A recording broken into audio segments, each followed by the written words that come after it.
Kādas ir galvenās tēmas, par kurām tu dziedi? Kāds ir motīvs, par ko stāsta šis albums?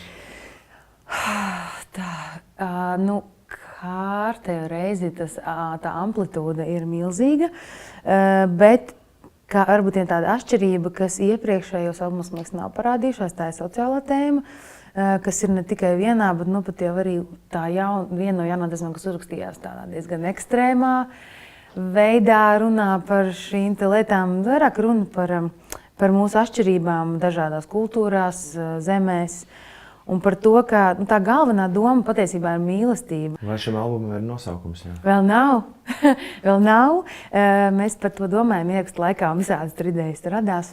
Runājot ar Zaķi par albuma žanriskajām atsaucēm, par skaņu dizainu tā tālāk, nonāca pie domas, pie tādas atziņas, ka es visu laiku pieminu vai arī skaņu aprakstot, lietoju žestu šādu.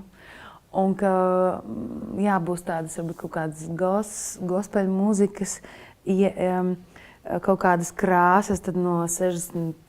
gadu beigas, kaut kāda, nezinu, Jimi Hendrix, The Doors, ģitāru krāsas un elektronika un džēza nots un tas viss kopā.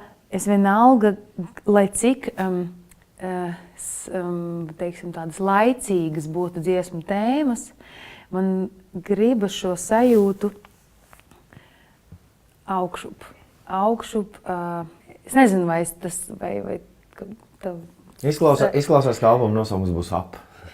Jā, laba doma. Vai The Only Way Up.